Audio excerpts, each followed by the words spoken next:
Nous allons maintenant entendre une allocution de son Excellence Petr Pavel, le président de la République tchèque, et je prie le protocole de bien vouloir l'accompagner à la tribune afin qu'il s'adresse à l'Assemblée.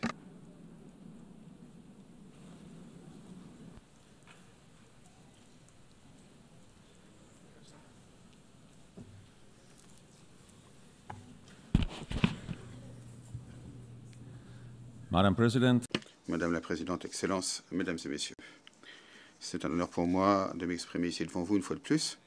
Aujourd'hui, je voudrais parler de deux questions fondamentales. Les succès de l'ONU et la nécessité de sa réforme, et les perspectives du multilatéralisme face à l'agression russe. Il y a 80 ans, l'ONU a été fondée dans le grand espoir de prévenir la guerre et la destruction et de ne jamais répéter les horreurs de la Deuxième Guerre mondiale. Mon pays a été fier d'être l'une des nations fondatrices et d'avoir signé la charte qui deviendrait notre boussole morale collective.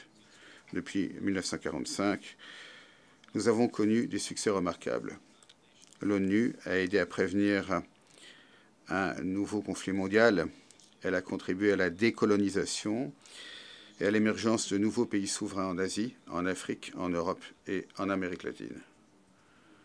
Ensemble, nous avons créé un système multilatéral robuste de règles et de coopération internationale pour la sécurité internationale, les droits humains et le développement économique. Avec l'ONU, nous avons lutté contre la famine, les maladies, l'illettrisme et la pauvreté dans certaines des régions les plus vulnérables du monde.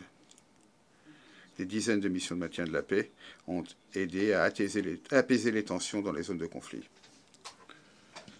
Grâce à ces efforts de longue date, l'ONU a aidé à transformer d'innombrables vies et à poser les bases d'un monde meilleur, un monde qui soit plus humain et plus coopératif. Elle a fourni une plateforme où même les plus petits pays peuvent s'exprimer et avoir voix au chapitre. L'ONU reste la seule institution où le monde peut affronter collectivement les crises mondiales.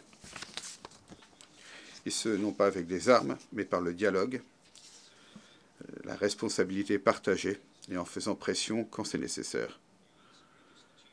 Le plus grand succès de l'ONU, ce n'est pas la perfection, c'est la persistance.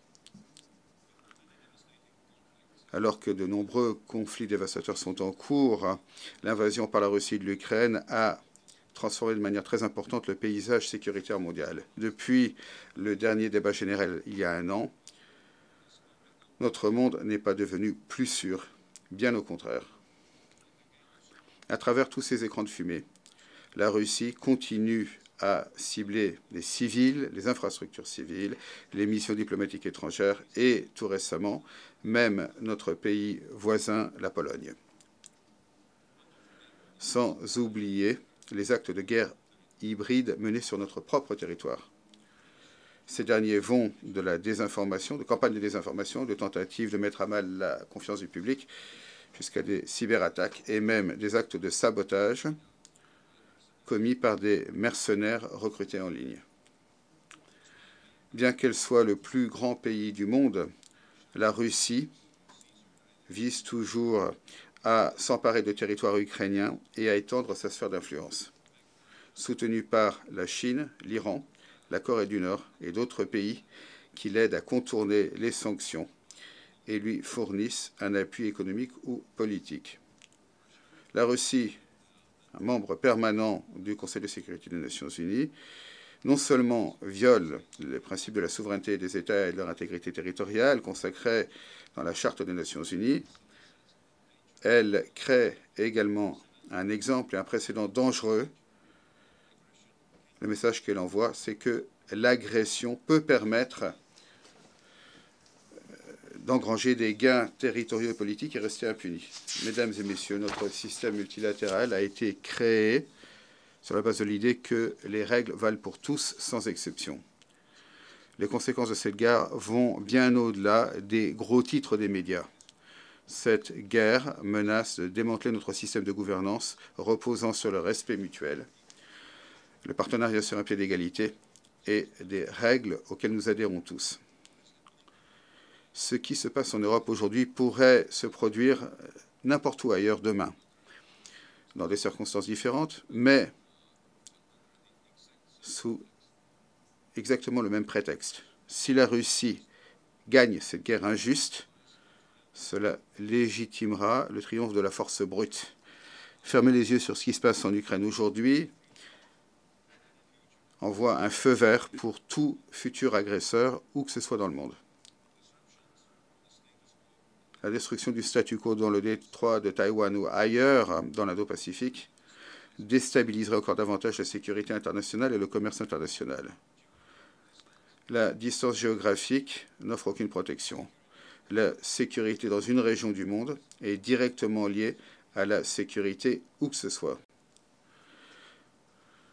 Le fait de tolérer le principe du droit du plus fort aboutira à la fin du multilatéralisme et au début d'une vie régie par des principes dictés par quelques pays puissants. Ce serait un avenir où l'on réécrirait délibérément l'histoire, où l'on promouvrait des mensonges présentés comme des faits et où la vérité disparaîtrait peu à peu de nos discours et de nos souvenirs, l'exact contraire de ce pourquoi nos pays se sont battus lors du siècle précédent. L'héroïsme du peuple ukrainien, sa volonté à se sacrifier pour la liberté et la solidarité internationale avec l'Ukraine démontre que la plupart d'entre nous croyons toujours aux valeurs universelles et en notre responsabilité à les défendre.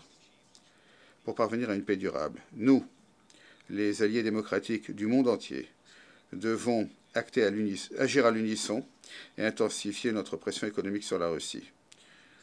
Telle est la seule manière de ramener l'agresseur à la table de négociation.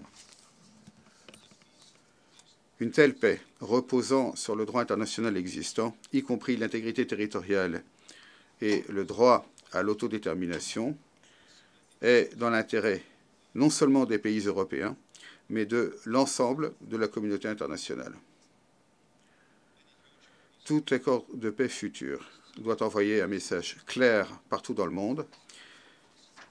L'agresseur ne doit pas être récompensé et les frontières ne peuvent pas être modifiées par la force.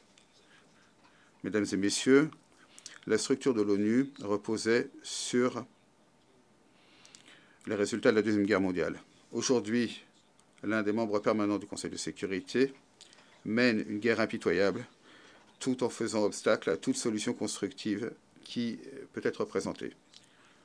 C'est face à ces nouvelles réalités géopolitiques que nous avons besoin d'un système des Nations Unies robuste et efficace, capable de relever les défis mondiaux d'aujourd'hui, des menaces à la sécurité et des changements climatiques à l'évolution rapide des nouvelles technologies.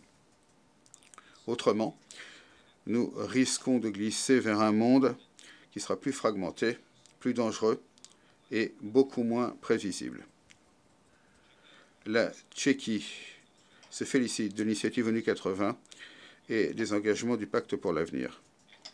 Cependant, ces ambitions représentent un contraste important par rapport à la réalité d'aujourd'hui. Face à l'agression de la Russie contre l'Ukraine, le Conseil de sécurité de l'ONU manque actuellement à sa mission et à ses objectifs. C'est pourquoi nous prônons une réforme globale du Conseil de sécurité des Nations Unies afin qu'il soit plus efficace, plus inclusif, plus transparent, plus démocratique et plus redevable.